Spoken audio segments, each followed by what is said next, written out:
eggs. And there is, I'm going to go ahead and spoil it. We don't want you guys like knocking each other over out there. However, there is one of them that's got a C note in it. Is that right? Well, we decided just because we didn't have control of that whole area, Yeah. there'll be a little coupon in there. You come to me, and I give you the Oh, in case we didn't find it. They were all worried, well, I wonder if we don't find all the prizes. Because if you're... Almost great on it. When you were a little kid or mom and dad, do you remember like if you put out 50 Easter eggs and you only get like 48 back and you're like, where are the other two? And you don't even remember where they were, right? Anyway, good times, right? So anyway, we thought we'd do something fun with that. So if you guys want to participate, it's right after the meeting. It'll be a good time. And if you get here early, we may play musical chairs like we did this morning. All right. Well, I don't know what that means. You never played musical chairs? Oh, yes, I play music. Yeah. We are here early. You are here early. Well, you're on time. Well, I know, but I was just saying. Yeah, I don't. All right, hey, so Todd Gollinson did change the schedule, so I'm interviewing an agent today, so the agenda is not set up properly, but I'll be interviewing Todd Gollinson here in just a couple of minutes. We did close on the building next door. We have about 5 different configurations that we are looking at, right, to house everybody. And I've gone everything from sending 7, 8, who knows, 9. But this Friday, not this Friday, on the 26th, for Birthday Friday, that will be in that building. So yeah, so you guys get a chance to explore it. We got 6 months to figure it out. I'm not exactly in a big hurry. You know, we're gonna figure out technology. We want it to feel like a corporate structure, like when your clients come in, like they've arrived. You know, so it's gonna be clean. It's a pretty clean front. I don't know if who's seen the building. All right. Anyway, it's gonna be a methodical process. We're not under the gun, so we will take our time moving into that building. Sandy, do you have anything in addition to that? If anybody ever wants to see it, just come see Greg or myself or any staff member for that matter. Happy to show it to you. Yeah. All right. So everybody survived tax day. Yeah. Done. Oh, done a long time ago. Done a long time ago. Good. Yeah, that e-filing. I saw in the USA Today, 60%, 65% of the people do e-filing nowadays, right? They don't even just bada boom, bada bang. Todd. All right. Come on up. We're gonna stand next to each other. So, Todd, when did you join the company? 2011, the summertime of 2011. Summertime 2011. Did these turn on? There you go. There you go. I'm loud enough. Yeah. All right. Can you hear me? Summer of. Yep. Can you speak into it one more time? Hello? Does it make any? It's on there. It's on. Hello? Can you hear me? All right. Nice and loud. All right. I'll talk louder. So summer of 2011. All right. Your first year, Todd. How'd you do? Terrible. Why? Why do you think you did? I was personally paying attention to the kind of the wrong types of lead generations. I was working on my website a lot, and I was not focused on. I was also new here, so there was a big learning curve about the area. You know, on the other hand, the first year and a half, in terms of being a quality realtor and doing the right thing for my customers, Joe was great about that. So he served as a mentor in terms of being able to do, and some of that, or a lot of that, has actually helped me with repeat business now because they saw how well I treated them during it. So it wasn't like, it was still a very valuable year and a half. It's just in terms of immediate deals now kind of thing. It was a rough ride in terms of when I actually got deals. People saw how well I did with them, and that's carried its way through. So where did your first deal come from? Do you remember? The first deal came from, yeah, I sent, one of the marketing things that I sent out, reached a doctor, they contacted me, and they wanted to buy up in Gilbert. So that was one of my first deals. All right. Yeah. So it was actually a letter you sent out, a letter or a postcard. Wow, fascinating. Yeah. Because we know direct mail only has a good direct mail piece only has about a 3% return, right? So if you send 1,000 out, would that be 30? That sounds high. But that's good. You had one that hit. Yeah. But you came to business planning. I saw. So I used to see Todd in his first year and a half, Yeah. 52 times in 1 year. I saw you every week consistently. You Yeah. came. Right. And you were picking up little gems. When did you see? So what did you make your first year? I probably less than 10 grand. It was terrible. Less than 10 grand. Yeah. So I try to tell people when they get really irritated at me when they're brand new and they come into the business, and I tell them sometimes 10, 15, 30 grand at best, and then the next year you'll double. Does everybody feel that's pretty accurate? Yes. Yeah. Unless you hit it out of the park in some way and get lucky somewhere, right? You get that big buyer first time, or mom, sister, brother, uncle, cousin, sorority sister, somebody engages, right? Or a big company moves into town and you happen to know the CFO. But it's rough, isn't it? Right. Yeah, it was really rough. All right. So now, advance now. How many years? So 2011. So now Summer you're of, yeah. okay. So now you're 9 years into it. Yeah. 9 years into it. Right.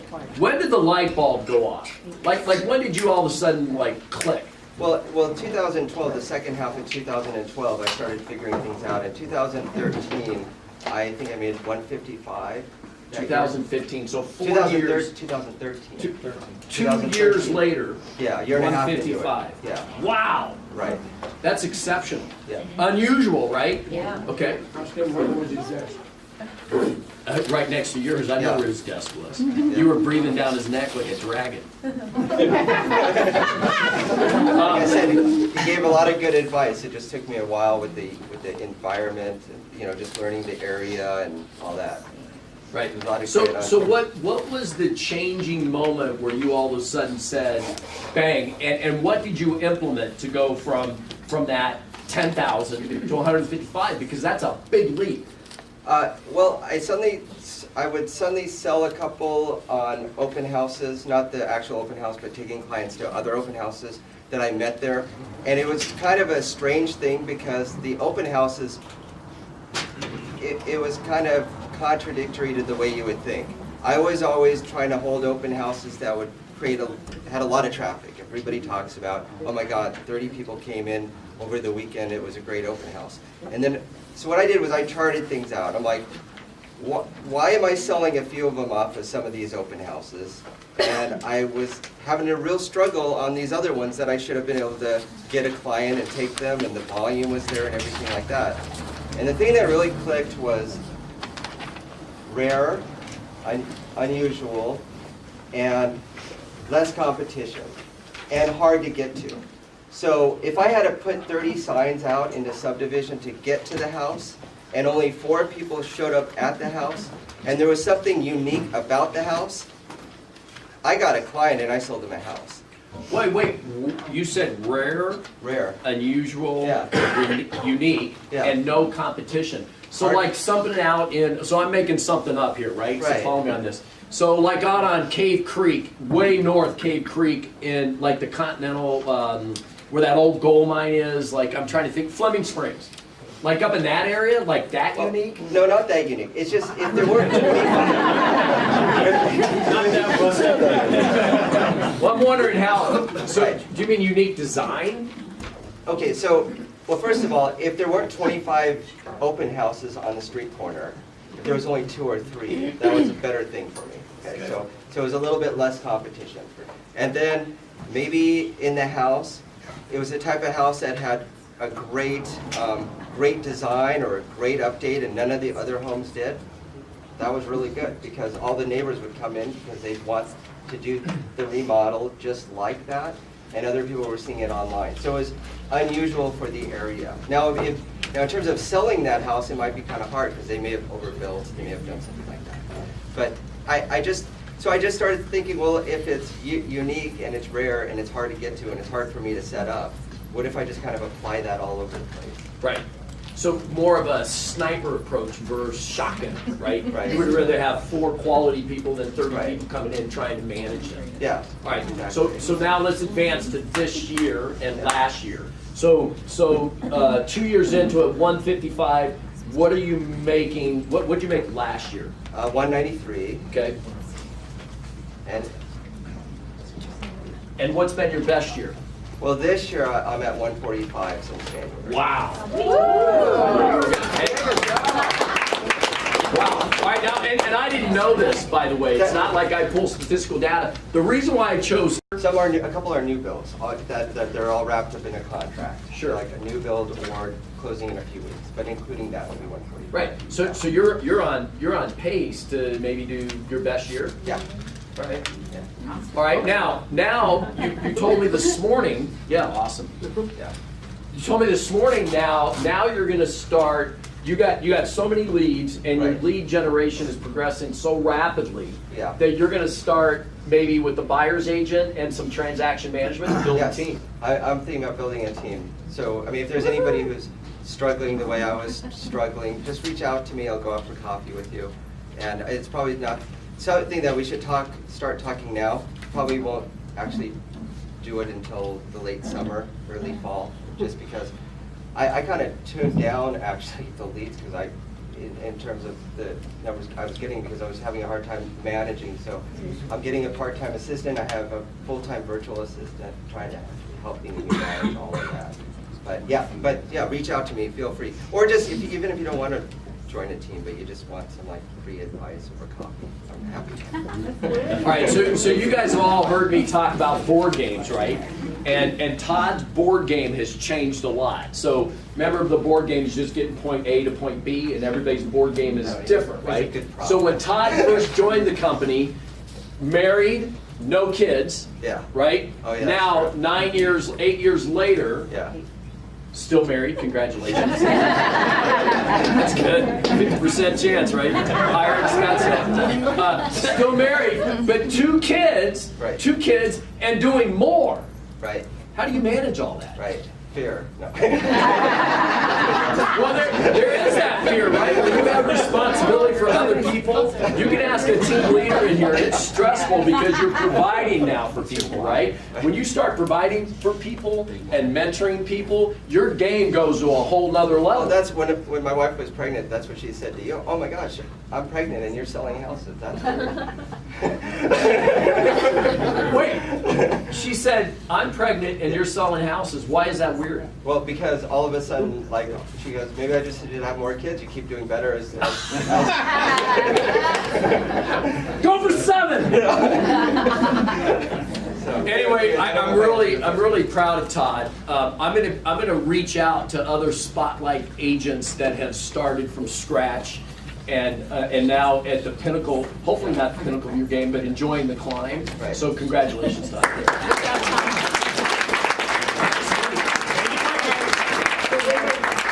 There's a follow-up to that. So when you talk about Todd, when you talk about managing, Yeah. so there's a story about how one becomes a manager. Yeah. So there's this man that owns a restaurant, and he has a manager.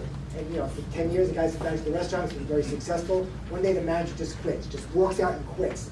And the owner doesn't know what to do because he never really got involved in the business itself. So he goes to the waiter that's been with him the longest, for 10 years, Joe. He's been a waiter for 10 years. He says, Joe, I'm in a pickle, I need you to help me, I need you to manage the restaurant. Joe says, I'm not a manager, I don't know how to manage anything. He says, well, Joe, you've been here for 10 years, you know something. He says, well, I know how to wait tables. He said, Joe, let me ask you a question. I need you to be a manager. Joe says, well, look, I have no education, I have no formal training, I'm not smart, I grew up on the streets. The owner says, Joe, let me ask you a question. You're married, right? He says, yes. He says, you got 5 children, right? Yes. You have a house? Yes. I have a mortgage? Yes. You're a waiter. You don't make that much money. How do you do it? And Joe says, I manage. And the owner says, there you are. Manage, right? Hey, I have something to say about Todd. When he was up there, I think as agents, we all struggle. It's just common because we have to deal with so many people. But I was told years ago that real estate is the easiest job to make no money and the hardest job to make a lot of money. And that has stuck with me because it's true. Hey, I only have 7 minutes, so I'm going to talk really fast. Tara just gave me this thing, I haven't read it yet, but on the Better Business Bureau website, there's 18 complaints against OfferPad. I haven't read it, don't know what it is. Just what I would share. Hey, is that a good thing to bring up in a listing presentation? Yeah. Yes. All right, real quickly, I only have 7 minutes, 6.5 minutes. 5 minutes. I sent you guys an email the other day about, I want to put an end to any kind of rules about zip forms and so on. Zip forms may or may not go away. This is not a done deal. It looks like it's going in that direction, and if it does happen, it won't happen until the end of 2019, so we still have another 7 months to go. But there's another company called Transaction Desk, or it's also known as InstaForms. It's basically the same. It's the same platform. It's a new paperless paper provider platform, just like Zip Forms. And AAR is looking at this real seriously. Obviously, they're running side by side. Every Wednesday, there's training classes through AAR. There's a webinar. You're going to be seeing a lot of classes. I think there's a flyer on your desks, on your tables now. Jeff Raskin, who does the technology. And Jeff will actually we're doing a CE class next month, right afterwards, all on this subject. Yeah. So just know it's not a done deal, but I strongly suggest everybody's going to get somewhat familiar with it, because when it happens, it's going to happen really right upon us real quickly. Is it integrated into DocuSign? Yeah, so here's the thing. They have their own DocuSign type of program. But it's not DocuSign. It's not DocuSign. Just like eSign is with Zip Forms and DigiSign is with SkySlope, so they'll have their own format. Right now, Transaction List does not integrate with SkySlope. I have no doubt at some point it will. Okay, so don't get too concerned about that for right now. SkySlope is too big for them not to work together. So you have 7 months to figure it out. Don't wait till the last minute, because if it does happen, Zip Forms will eventually just go away. So don't get caught short-sighted on that. Did you guys know that AAR, as our association, provides a tech hotline 24/7? And it's not just AAR stuff. You have a problem with your computer, your phone, your anything. It's a 24-hour service provided by our association for us. I heard it was actually Keith's cell phone. Is that? It's Keith's cell phone. Yes, in disguise. You need the number? Wake them up. That's why it's But anyway, I don't have the phone number. I'll send it to you guys. But I didn't know that. 24/7. It's an association benefit to all of its members. So all you need, by the way, is your NERDS number. Pretty funny, right? You need your NERDS number. Everybody know what their NERDS number is? Okay, so it's a number that's given to you by AAR.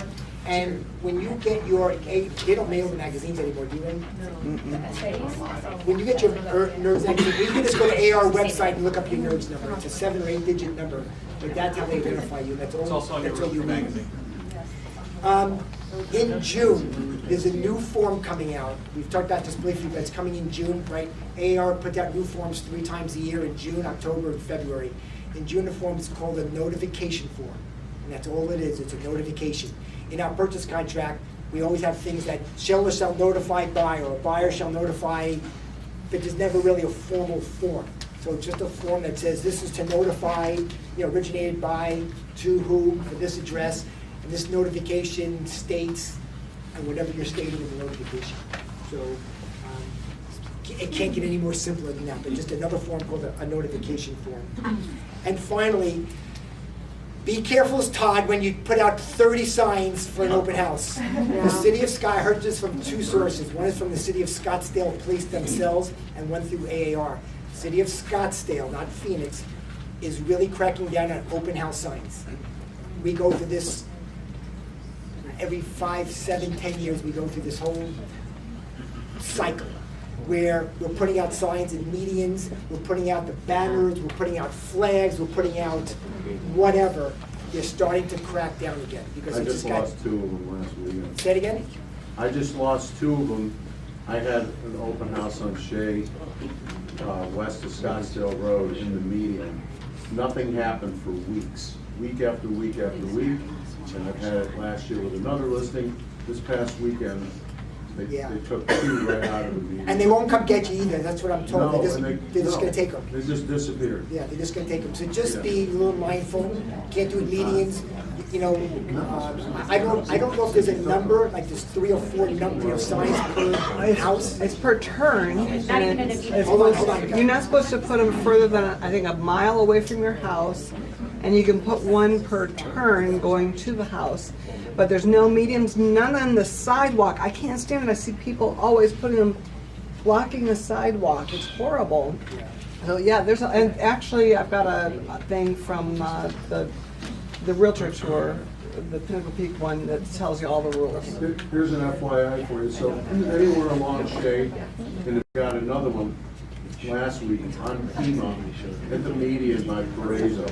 Just don't put them in the Well, meeting. medium's not I'm allowed. just saying, I didn't put it in, but you can't put them in the median, but you could put it in, you know, off the street on the corner. Right, so at the end, we're saying no more than 1 sign, One one sign sign per per turn.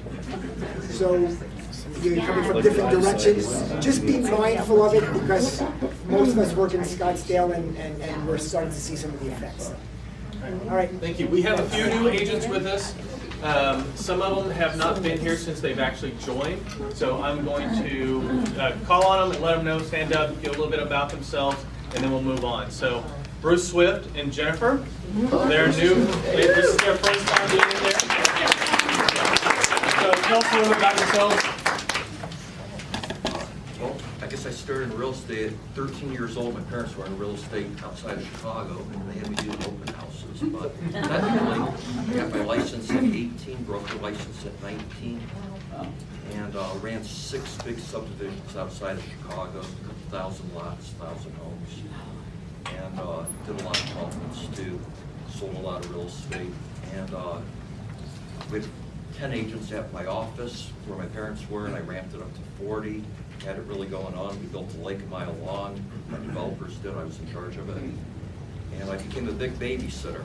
You know, taking care of agents, it's like having a beauty salon sometimes. So I give you guys a lot of credit for everything you do and how supportive you are of the agents. You guys really do a great job. And I came out here 15 years ago with my wife and daughters. They're now 3 teenage daughters.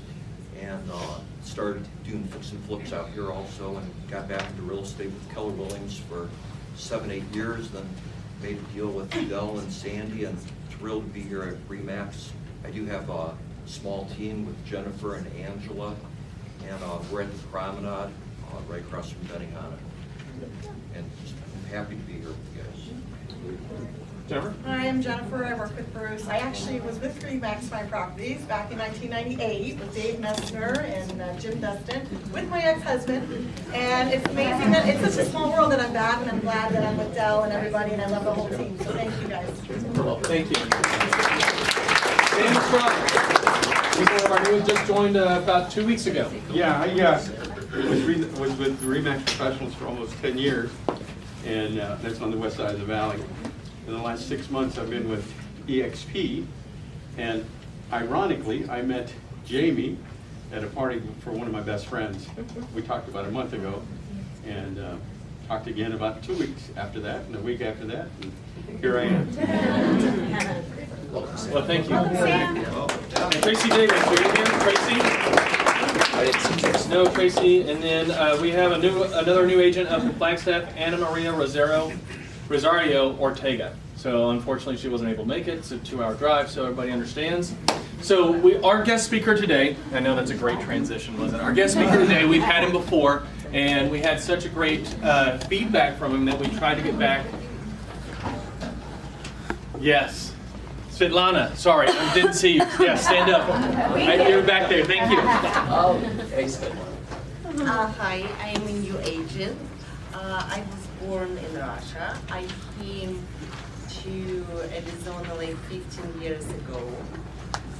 I got divorced. I got 2 little children, twins, 11 years old girls, and I sold with Peggy 6 houses, my own houses, and I bought like 5, and with Peggy, and I decided to go to school, real estate school, and do my own business. and I am teaming with a Peggy. Thank you. Sorry, I didn't mean to leave you out. I apologize. So, Svetlan's been with us for a few months, so I thought we had already introduced her, so I apologize. So, like I was saying, Jay's been with us before. We had great feedback from him, from the agents about him, and wanted to have him come back. So that's the reason we have Jay. He's going to tell a little bit about himself and then go through some questions. All right, so forgive me, I'm a little nervous because I'm worried Dell's going to start asking me how much money I made. Is that what we always do? What's the most you've ever made? All right, so it's good to be here. I see a lot of familiar faces, and what hopefully you know this, but if you don't, the feeling industry-wise about this organization is top-notch. When I talk to other appraisers that I work with, when I told them I was speaking to Dell's group, just people think great things about you guys. And you can tell, like, I get asked to speak to a lot of realtor meetings, and there's just a different energy here. So congratulations to you guys for the culture that you've established, and to you guys for working hard and doing a great job. You're a nice reflection on the industry. All right, so I buttered you up. So now let's get into it. And you guys, I'm sure, will keep me to my time. So when we need to wrap it up, you'll tell me. Okay. So I speak to these groups, to groups like this, because it's going to sound cliche, but I really want to make you better at your job. And I think there's this premise that's been going on, this preconceived notion for years and years, that the appraisal process happens over here and you have no say, no impact, no influence, no nothing. Have you all heard that before? I got a call from a realtor the other day who said that the appraiser called her up and said, I want to do this appraisal at this time, I want to use my lockbox key, and I'm prohibiting you from being there to meet me. Like, that's super offensive to me, because that's not true. He doesn't have the ability to do that. He's exploiting realtors' ignorance, I guess, on the topic. And that's not fair, because in my mind, what he's doing in that case is depriving the realtor from doing the best job for their client. Okay? Because my perception of your role is to protect your client from start to finish. Does that make sense? It's not, hey, let's get this deal closed and get a commission. It's, I need to protect this client, because in some cases that's a first-time home buyer. They're relying on your expertise. And so I'm going to give you what I call like a toolbox that I think will help you do a better job for your clients, okay? And it starts with something that realtors aren't very comfortable with, and I understand that. But it's starting by interviewing these appraisers when they call you. What you guys don't know is how that appraiser was assigned to your transaction. I'm a failed realtor. Like, I'm terrible at what you guys do. And so I have this appreciation for how hard it is to get deals in escrow. And I wouldn't ever want to leave my transaction to somebody who doesn't understand my market. There's a term, for anyone who's taking notes, there's a term that's critically important. It's called geographical competency. Somebody give me an idea what you think that means. Knowing the area. Have you ever had a situation in your professional career where at some point, either at the meeting, at the inspection, or after you see the appraisal, that you're like, that appraiser didn't know this neighborhood? Yes, I did have one. Okay? Appraising in Casa Grande, double white trailers, appraising a $4 million house in Paradise Valley. Yeah, there's story after story about it. I get all the bad appraisals put on my desk. The number one reason an appraisal is completed with an erroneous valuation is because the appraiser did not understand their market. Okay? So it is critically important that the appraiser that's calling you, that you make sure they have that knowledge of the area. Because here's what's happens. I own an appraisal firm, and I founded an appraisal management company.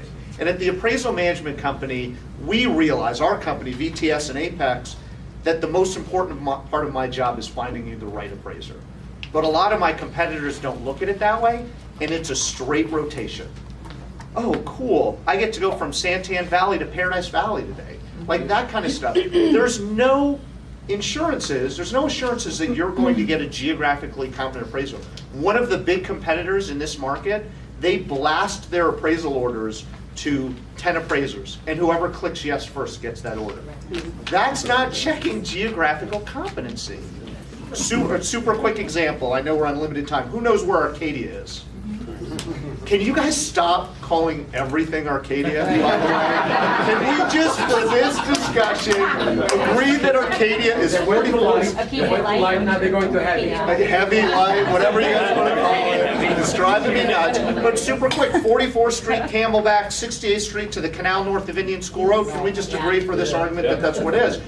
Super quick example. This is years ago, but a house was in escrow at like $680,000 at 46th Street in Lafayette. Can you picture that? Yeah. So west end of Arcadia.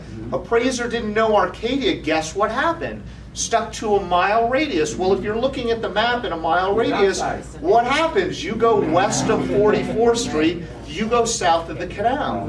If you're not geographically competent, you think that's okay. Property values go down 15% or more. That deal came in $40,000 light for that reason. Another super quick example, who knows Coronado Historic District? Okay, so Coronado Historic District, 7th Street to 16th Street, Thomas to McDowell. This appraiser didn't use any sales in the Coronado Historic District, used 3 closed sales, all in a place called the Willow Historic District. For those of you who know Willow sells for 15% more. The appraisal came in $35,000 too high. So what I'm telling you is it's a mistake to be comfortable that that appraiser is calling you as geographically competent. So I would plan to ask a couple of questions, okay? My favorite question to ask an appraiser is, can you please give me an idea what geographical boundaries you're going to use to select your comps?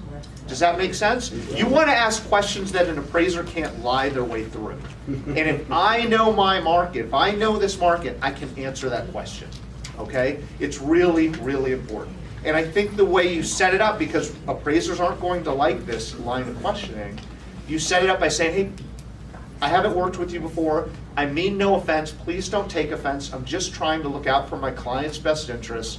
I have a couple questions for you, okay? Another question that I would ask every time, are you certified? That's important. About 75 or 80% of the appraisers in this town are certified, so it's a very reasonable request. If you're getting a lesser level of licensing, if you're getting a licensed appraiser, there's a good chance they're inexperienced, and you know what? There's a good chance they're the cheapest option. You don't want that. And here's the other reason you ask that question, because now it is okay for trainees who don't have their license, who don't have a year experience, trainees can now do appraisal inspections without their mentor with them. You don't want that. I remember the type of appraiser I was 3 weeks after I got into this business, a month, 3 years. I didn't get it. I get it now 30 years later, but I didn't get it back then. And so you run a great deal of risk is if you let a trainee do this inspection without the mentor there with them. And the last thing that I would ask when I'm interviewing these appraisers, if I'm comfortable with the first 2 answers, is I would like to meet you out at the property and spend 5 minutes going over comparables, okay? Again, there's appraisers out there that will tell you, I'm not allowed to take your comps. They're lying to you. They are absolutely lying to you. There is nothing, a mortgage person shouldn't be giving me comps. A realtor can give me comps, okay? Don't put yourself in that position where you're not being allowed to do your best work, okay? Any questions on that? It's really important. Yeah, go ahead. They fail those questions, what's your recourse? I was just thinking I should have said that before I asked if there were any questions. Okay, so first thing, do me a favor. Be polite and professional and say, hey, let me call you back. I need to check my schedule. Every so often I forget to tell people that, and they start with, it'll be a cold day in hell before I let you into this house. And it doesn't always work. Like, it's not a guarantee that you'll be able to get the appraiser off the job. But what you do is you get off the phone, say, let me call you back, and you need to get to the decision makers in the appraisal process, in the appraiser selection process. And with lenders, it's one of 2 entities. They either have an appraisal desk if they're managing their process in-house, or they outsource it to a third-party appraisal management company. You want to get to the people that are making the decisions, and then you say, I interviewed this realtor, I asked him some questions, I do not feel they're geographically competent, I would like a new appraiser. The reason that term geographical competency is so important is that as the owner of an appraisal management company, I have a federal requirement to give you a geographically competent appraiser. So if you call me up and say, I don't think you're meeting your federal standards here, I take it very serious, and I'm gonna give you a new appraiser, okay? So usually you have to go through a loan officer to get to those people. I'm a believer in the loan officer. You can give the information to the loan officer, but you don't know what they're going to do. You really want the loan officer to give you the people to call so you can call them yourselves. And I will, at our company, I will give you a new appraiser if they're not geographically competent or if they're unprofessional. Here's the time that I can't help you. If you call me and say anything about value, I can't help you. I'm not allowed to pull an appraiser off the job for a value-based concern. Does that make sense? So it's really critical in your interactions with the appraiser, and then if you're going to complain about that appraiser, that it not be a value-based argument. It's based on professionalism, better yet, based on geographical incompetency. Sam, do you have something? It's the same question. Okay. So we good on that? Can we move on to, okay, go ahead. You can't, if you're on the listing side, you can't recommend a specific, I have in escrow a Ralph Haver mid-century modern home. So geographically, you would be fine, but taking something 10 homes away might be totally different. But there is a lady I know in town who is she's well known within the community for being a good mid-century, but I can't recommend that if I'm looking. Usually not. But so in a situation like that, sometimes it's not geographical competency, it's a Haver home, or it's a horse property, or if it's a green home. There's other core competency issues. The best thing I think you can do is tell the loan officer to put on their notes when the appraisal's being ordered, this is a Haver home, I need you to make sure you're giving me an appraiser who's competent in this, because that's going to be critical to me. Or this is a horse property, or this is an owned solar system, or whatever, or it has a low HERS rating. That's what I would do, okay? And again, the feedback I get for the most part is they'll give you a new appraiser if they feel like your concerns are valid, okay? All right, so let's talk, oh, go ahead. Are there any other federal limitations other than geographical competency? Probably, I just don't know them. I don't know them all. It's the feds, there's probably a million federal.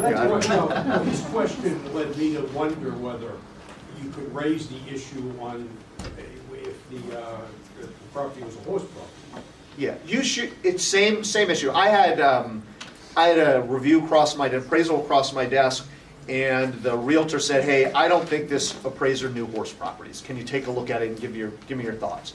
Well, I went to the sketch where they laid out all the house and the horse facilities, and this is when I knew the appraiser didn't understand horse properties. Have you ever heard of a mare motel? Mm-hmm. Okay, so that's something, if you do horse properties, you've heard of a mare motel. Well, the appraiser labeled the Mare Motel a Mayor Motel, M-A-Y-O-R motel, which made it obvious to me that the appraiser was not competent in horse properties. So that's that one. Okay, so let's go on. Oh, go ahead. Okay. Hi. It's Julia Walker with Fairway. She's Jay so knows I sent the mini for to review if I feel like the value is not where it should be, or if the appraisal is being bad. As a lender, we do have the right to request a reconsideration of value, and I always give my agents and say provide the comps for me. We will submit it, we'll ask for a reconsideration of value, and I've had an appraisal that they were so incompetent that we were able to deem the appraisal bad because the appraiser would not work with us, and we just threw it out and ordered a whole new appraisal. You have to deem it bad to be able to do that, but we're here to make the loans close to, and we fight for value as well and make sure you have a quality appraisal. Yeah, for those, and there's not many of you that think this, but for those of you who think all appraisers are alike, there's a place called Yapple Park. It's at like 3rd Avenue between Camelback and Indian School. Can you picture that area right across the street from Brophy? I was hired by the wife to do an appraisal in a divorce. The husband hired somebody else. We appraised the exact same property 3 days apart. I appraised it at $200,000. This other appraiser appraised that same exact house for $87,000. Like crazy how different it could be. That appraiser felt it was okay to use comps south of the I-10 freeway. That's a long story. We'll talk about it another time. But so you really need to care about this. Deals go south because of bad appraisals. They go south because the appraiser didn't understand the neighborhood. You really don't want to let that happen. So let me talk about the next step, which is meeting these appraisers at the inspection. The good news is I think there's been a trend over the last 5 years for realtors to not just say go ahead and use the lockbox, to actually take that time to meet the appraiser. It's your time to be most impactful. 5 minutes? Okay. It's your time to be most impactful. So I want to tell you the things that I think you should bring with you when you meet the appraiser, okay? The first thing I would do is bring a copy of the contract. The appraiser probably is getting a copy of the contract. In almost every case they are. But here's the critical thing. What you should do is at the very top, put the final counteroffer and highlight the sales price. Because that happens every so often where the appraiser misses counteroffer number 11, thinks it's an escrow at $400,000. It's actually an escrow at $405,000. He could have appraised it at $405,000, but he appraises it at $400,000. The underwriter sees it at $400,000, and now he's not willing to change it.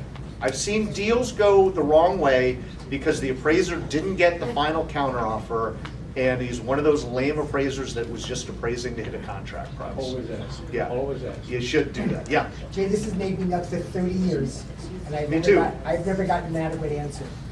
An opinion of value.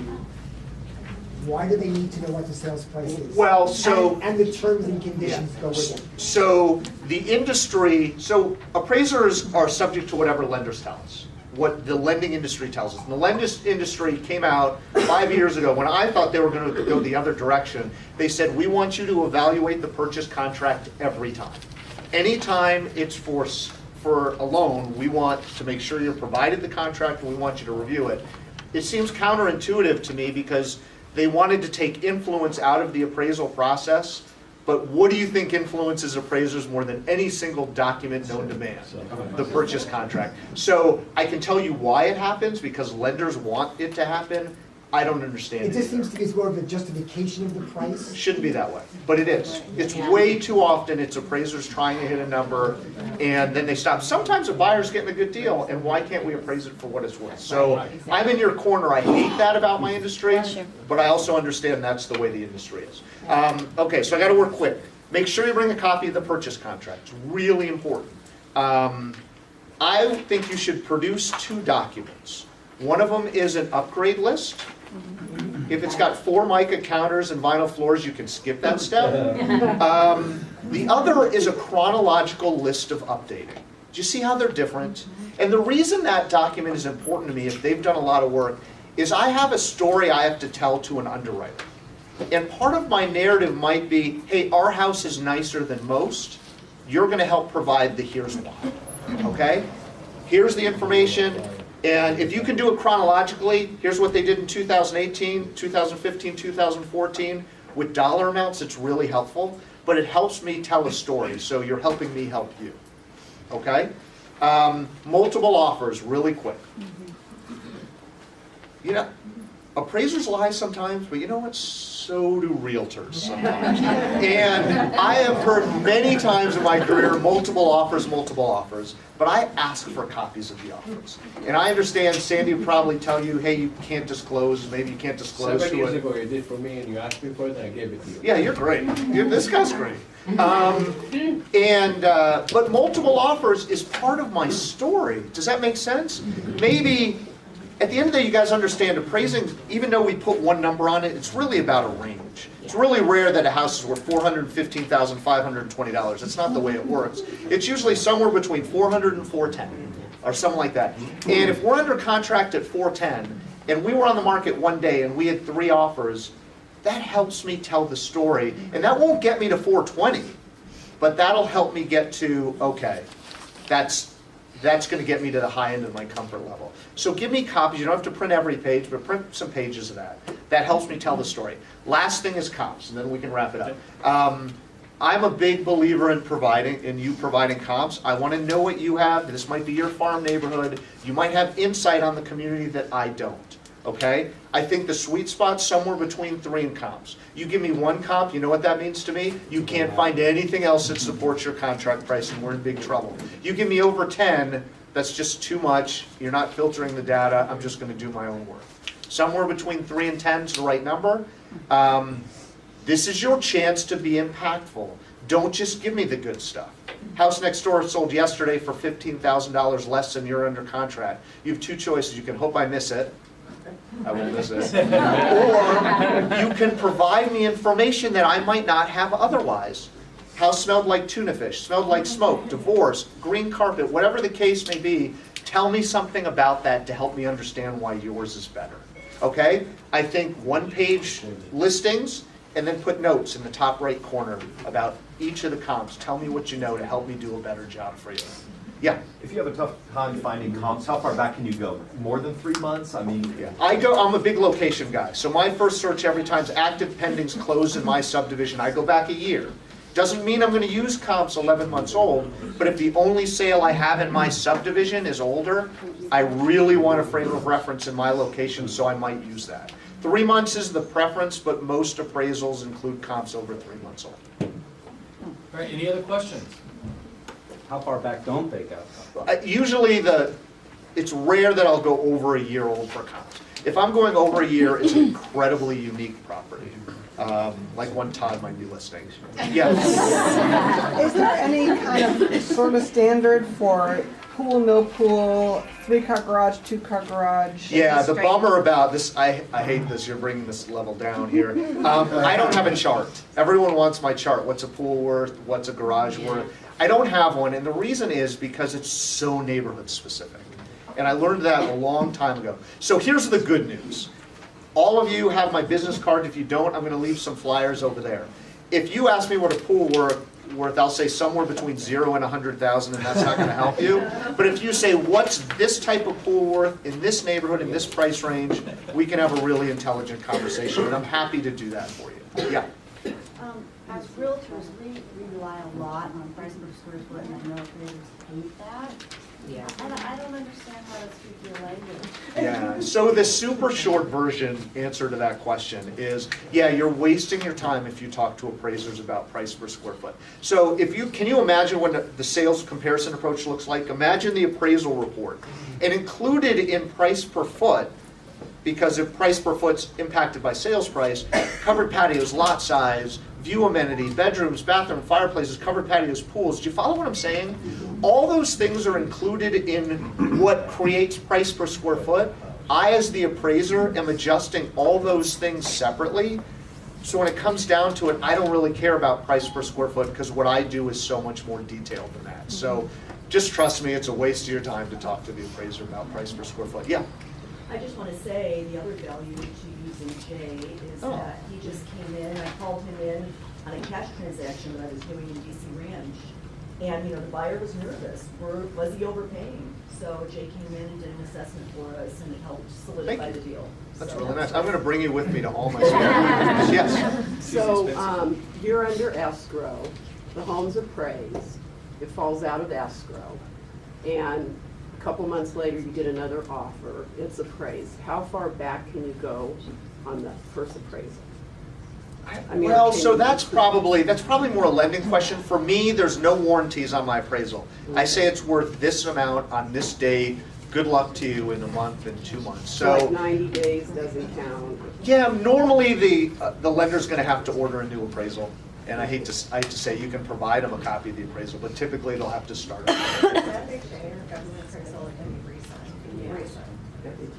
Is there really a difference in value from an appraiser standpoint from a 1-story to a 2-story home? Yeah, generally speaking, 1-stories sell for more. Because anything about a house that narrows, something I said, guys? Anything that potentially narrows the demand, narrows the number of potential buyers, is usually impactful. And so you probably have a lot of people, when you work with buyers that say, show me 1-story homes only, you probably don't have a ton that say, only show me 2-story homes.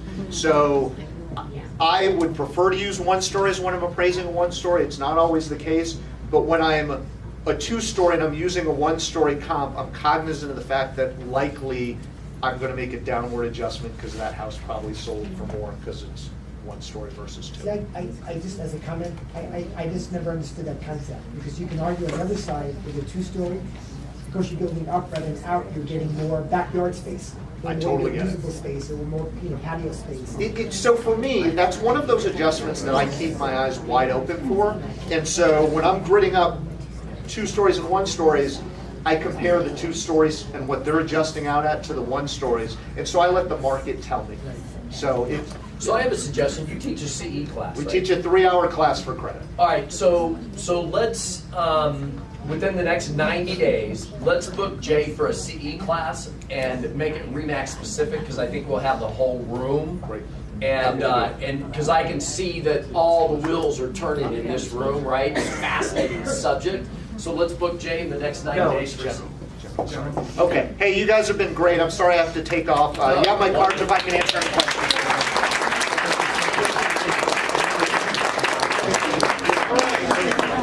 All of our vendors help us do this today. They're just going to stand up and then we're going to go around really quickly because we have our spot in. Our first ever RE/MAX Fine Properties Easter egg hunt. You won't. Right. It's right outside the door. Good morning, Julie Rasa with Stewart Title. Thank you. Say it one more time. Wait. Hold on. Loud. Start over. Go ahead. Good morning, Julie Rasa with Stewart Title. Hi, everybody. Mary with Fidelity National Home Warranty.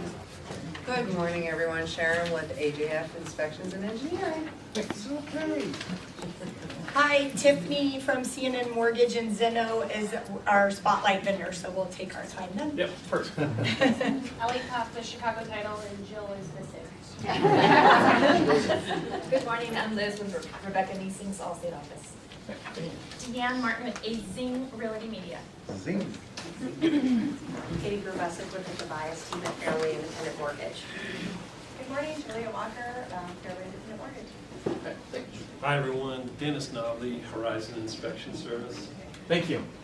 Tara Carter, Old Republic Home Warranty. All right, thank you so much. Troy Peterson, Fidelity. I'm sorry, who? We tried to skip you two just for that reason. I got an email last night, so that's just for you guys.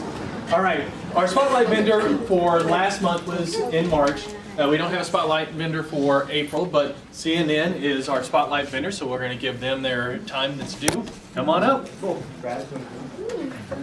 Good morning, everybody. Like Tiffany introduced me, Zeno Zanaro with CNN Mortgage.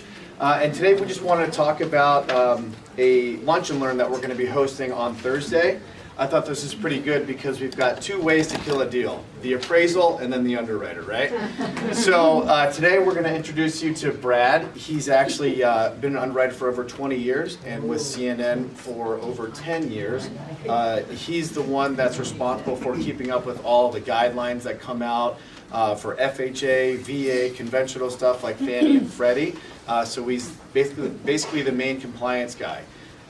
So he's going to be coming in on Thursday at 12 o'clock over at your office. We're going to be in the big conference center. And it's basically your chance to kind of become more of the expert about the whole process, get to know what an underwriter thinks. He's not the 3-headed monster you might have heard about before. He's actually a really funny guy. And so it's just a chance to really, like I said, become an expert, understand what goes into underwriting, and maybe even ask a few questions about some specific deals that you have that either got killed in underwriting or that you have going on that you had questions about. And so, does anybody right now have any questions with underwriting or a deal that they have going on? Go ahead.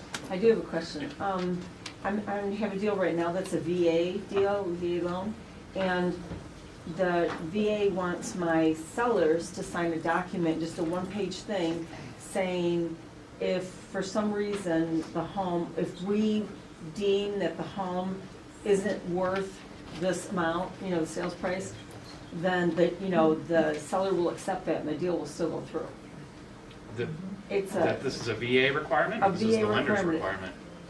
Is it a VA specific? It's a VA, it's a federal document. It's a federal. That says if the value comes in below the appraised Yeah, value, and- then they have to well, reduce the sales price? Right, or that the seller is okay with that.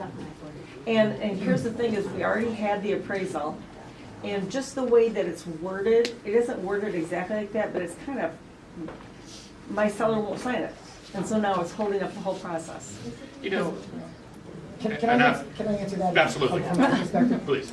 If you talk about the amendatory clause, Yes. it's not reducing the sales price, it has nothing to do with it. Okay. It's a federal law on FHA and VA loans that the buyer, the VA buyer, cannot lose their earnest money based on an appraisal. So if you have a contract that says, after the inspection is complete, the earnest money is non-refundable, right? Regardless of anything else, non-refundable, then the appraisal comes in, and the appraisal is less than the sales price. Right. Even though it says in the contract by federal law that buyer cannot lose their earnest money, and in purchase contract, there's a line that says, except for federal law, which explains that. Right. So even though they agreed to in the contract, that's what they're signing. It has nothing to do with reducing the purchase price. Okay. It has to do with that the buyer cannot forfeit their earnest money. Okay, just. And that's on all VA loans. Or VA or FHA. FHA. Okay. And FHA. Okay, yeah. All right. That's the piece of paper you're signing. Okay, all right. I'll try to explain that to him. Okay, thanks. Used to underwrite a lot of loans for me, Heidi Magini. I have a deal right now. The appraisal just came back, and this is all subject to underwriter review. I've never had this in my career where it's not the subject to or the as-is box. It's this is what I noticed. I'm not a professional. And so They now want we're an like, inspection by a qualified professional. or right, whatever it was they right. noted. So it's like the lender is saying, well, go get this, and I said, no, you submit it to the underwriter and find out what the underwriter wants. So I'm just curious in that particular situation, what's the next step? It would be specific to whatever the appraiser noted was the issue. So let's say, and I don't know specifically, but let's say the house was on a septic system. Mm-hmm. And the appraiser's walking the property and he sees the leach field looks a bit damp. So he notes in the appraisal, I'm not a septic inspector, I'm not really a professional, but I noted it looks a little moist over there and I don't think it should.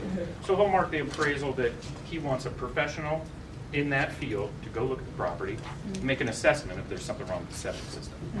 So what they should have noted on your report, what is it specific that he says or she said I'm not an expert at? So Glass block. that he thinks the glass block is failing, is it on the outside of the house? There's certain areas that aren't sealed. Okay, so Thought that was interesting. much like a leaky window, let's say. Yeah. So the appraiser makes an inspection, it had just rained a couple days before, he sees dampness around the windowsills. Says, I don't know, I'm not sure, but I think there might be a leak. Yeah. And I want somebody that's qualified to take a look at it. So same thing here, he says, okay, it looks like there might be a leak, or maybe he put his hand in, he can actually feel air coming through. So he says, I think there's an issue here. I'm not a professional, and I want somebody professional to look at it. So why would they do that versus just a subject to? Because the appraiser's saying, I'm not an expert here. So even if it's fixed, I'm not 100% confident that I'll be able to tell the lender it's Got it, because fixed. then they'd have to sign off on the appraisal. Okay. So obviously, just a couple seconds in, we had some really good questions. So we've got to wrap it up. It's a free lunch, no fees at all. So come on in, we'll feed you, and you'll be able to talk to them and just get to know the whole process better. Where is it? Where? In the corporate office. Yeah, our main office. Okay. Correct, that's what we're Yeah, doing, in the right? bigger, Yeah, so bigger just conference room. make sure that you RSVP so we can make sure that we have the space. If not, we'll try to figure something out to take it to another location. I know there's a couple places that are really close, so we will try to do everything we can to accommodate everybody. But it's great information, and it's great for you guys to come in and take a look. Thank you guys. Yeah, thank you. I'll pass out. All right, let me tell you why 3 heads are better than 1. So I'm like, put the money in the Easter egg, who cares? Then Matthew or somebody says, well, what if we lose an Easter egg, right? And then the reason why I ran out there is there was a lady walking by just and saw the Easter eggs. It was out there looking. Right? I can't make this stuff up. It's like, so leaders of companies aren't always right. A, you lose eggs, and B, you can't count on people walking by stealing our Easter eggs. Freaking hoot. All right, so, yeah. Dale, can I just share a quick success Please. on one of our agents? Frank Finelli, yes. Flag? Frank Yeah. Finelli. Just real quick, I wanted to just throw a shout out to Dusty, Jamie, who's in Jamie's office. Dusty. Dusty, is it Roton or Roton? Male or female? Female. Female. All right. Female. Okay. But anyway, Dusty had a commercial referral, called me and said, hey Frank, I don't know any commercial agents in Prescott, Arizona, and I want to, this is a good friend and a good piece of property, and she said, I always say, let's keep it in Remax if we can. I called the Remax office up there and I said, do you guys do commercial? And he said, oh, absolutely. And I said, well, can you give me a little history, a little resume of what you've done up there? He was unable to provide that. So I called Dusty back and I said, look, I don't think our Remax office is capable of handling that. And so Colleen vetted a commercial agent up there and we got it listed. Dynamite agent, she's like a 2 or 3 person office. Nice. And Dusty's got a deal under contract at $1.6 million. Wow. For making one phone call to say, let's get this in the hands. So sometimes you guys, when we're all looking for Remax agents, we always go there first. Sometimes. No, any referral, right? Referrals are a huge part of business. Commercial, residential, property, I mean, the whole 9 yards. And that's going to be massive. a wonderful check. Referral business is. When she gets that check, can you circle back with us and tell us how much it was? If she's okay with that. Yeah, I mean, I just think it's really important, guys. When you get a check that's a big check with the comment in it, you got to take note. It's hard to earn an income here, right? Yeah. You can't leave any stone left unturned. Sorry, it's not always about the money. But, right, it's about the money. It's about the money. Anytime somebody says it's not about the money, what's it about? All right. So good all right. job, Dusty. All right. Okay. Now, ladies first. I'm gonna walk. I don't think it's gonna be man scrub, but I'm gonna hold everybody up. Ladies will be in front, men in the back. If you want to participate, I hope so. If anything, bring it back and let your kids open it. You don't even have to open it here today. So if you get wait, what? Oh, So there is some booze in some of them. So if you're not, we're not an enabler. If you give it to me. If you get a voucher, bring the voucher to me, and we'll get you either the cash or the bottle of wine. Oh. All right? All right. So ladies, alcohol's already in. So.